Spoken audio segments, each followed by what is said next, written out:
सुप्रभात। एक आध्यात्मिक विषय पर चर्चा करते हैं। विषय है गृहस्थ धर्म। गृहस्थ धर्म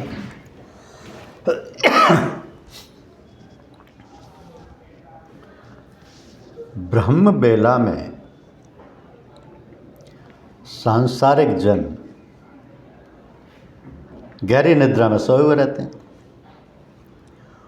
उस समय भक्त और संत महात्मा प्रभु के दर्शन में तल्लीन रहते हैं, समाधि का आनंद लूटते हैं, भागवत प्रकाश ग्रहण करते हैं। वे स्वयं तो परमानंद का रसास्वादन करते ही हैं, साथ ही जो संसार के दुखी प्राणी हैं और दुखों से त्राण पाने के लिए भगवान का सहारा ढूंढते हैं, उनके लिए अपना प्रकाश भी फेंकते हैं। अतः जो ब्रह्म बेला में भगवत चिंतन करते हैं, उनको यह प्रकाश अनायास प्राप्त होता है। लोग इस बात को कम ही जान और समझ पाते हैं, किंतु वे विशेष आनंद या विशेष अवस्था का अनुभव तो करते ही हैं। यह संत महात्माओं का सहज स्वभाव होता है और वे चलते फिरते तथा अन्य कामकाज करते हुए भी अपना प्रकाश फैलाते हैं।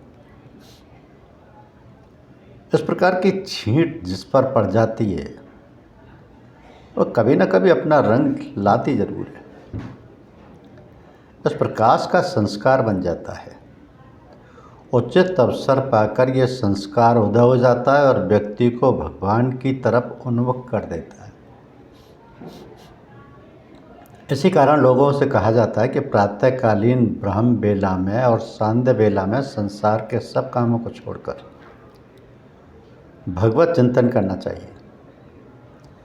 कुछ समय पहले घर की बड़ी बूढ़ी सांध्य बेला में घर के सभी लोगों के साथ सब काम बंद करा देती थी और कहती थी कि शांत होकर थोड़ी देर भगवान का ध्यान करो। जो बीमार होते थे उनको भी बिठा दिया जाता था। जो अधिक अशक्त होते थे उन्हें भी बिस्तर पर ही तकिए के सहारे बिठा देती थी। इसी प्रकार वे प्रातःकाल भी सबको जगा देती थी और उत्साहित करती थीं कि यह समय सोने का नहीं है, भगवान का स्मरण चिंतन करने का है। और ये सच भी है कि इन दोनों बेलाओं में जो भगवान का भजन पूजन और चिंतन करते हैं, उनके बंधन बहुत जल्दी कट जाते हैं। किंतु आजकल दशा विपरीत है। घर के बड़े बूढ़े माँ बाप ही प्रातः देर तक सोते रहते हैं और उनके उठते ही बैटरी का पान और अखबार का अध्ययन करते हैं। तो भगवान की पूजा प्रार्थना तो दूर रही, याद तक भी नहीं करते। तो फिर भला छोटे बालक और बालिकाएं कैसे और इस ओर उन्मुख हों? वो भी इसी ढर्रे में ढल जाते हैं।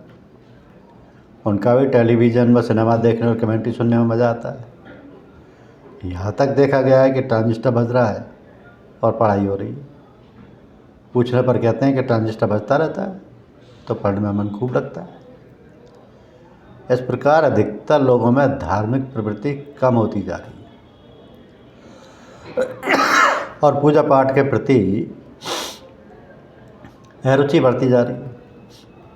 तो आजकल जितने अनाचार और अत्याचार बढ़ रहे हैं, उनमें अधिकतर सिनेमा का योगदान है। सिनेमा से समय और पैसे की बर्बादी तो होती है, दिल और दिमाग की खराबी भी पैदा होती है। 100% हानिकर है ये। तो माँ बाप अभिभावकों को चाहिए कि बच्चों को सिनेमा देखने की आदत ना पड़ने दें। बचपन से ही उन्हें इस प्रकार की शिक्षा दें कि उनको इन बातों से अरुचि रहे। हमारे सत्संगियों को विशेष रूप से इन बातों को ध्यान रखना चाहिए।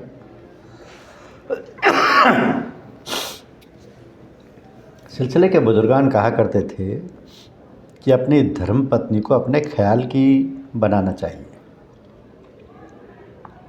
ताकि जो संतान पैदा हो उनमें भी धार्मिक और आध्यात्मिक भावना हो। यदि शास्त्रीय नियमों का पालन किया जाए तो दंपत्ति उत्तम और अपने मन की संतान पैदा कर सकते हैं। इसके लिए भी लगन और तपस्या की आवश्यकता है।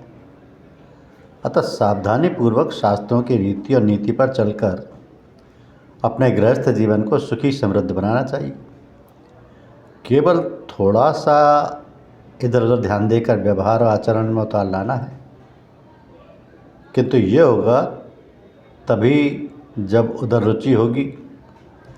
अतः धार्मिक पुस्तकों का अध्ययन, संत महात्माओं का सत्संग और अपने से बड़ों का आदर करना चाहिए। इस प्रकार से हमारे अंदर शुभ संस्कार पैदा होने लगेंगे। आदमी जैसा सोचता है वैसा ही बन जाता है, यानी जैसे विचार होंगे वैसा ही आचरण और व्यवहार होगा। तो हमें इस बात का विशेष तौर पर ध्यान रखना चाहिए कि हम दूसरों के दुर्गुण ना देखें। हमें देखना चाहिए कि उनके अंदर कौन से शुभ गुण हैं, कौन सी अच्छाई है, हम भी उसको ग्रहण करें। ये ऐसी छोटी मोटी बातें हैं जिन पर अमल करने से आदमी महान बन जाता है। ये जीवन कितना अमूल्य है, इसकी परख तो तभी आती है जब आदमी शिथिल हो जाता है और इंद्रियां अशक्त हो जाती हैं, आँख कान व दांत जवाब दे जाते हैं। उस वक्त आदमी अपने जीवन की पिछली गतिविधियों पर गौर करता है, पछताता है और रोता है कि हाय, मैंने अपने जीवन को वृथा बर्बाद किया और मनुष्य जीवन के उद्देश्य को प्राप्त नहीं किया।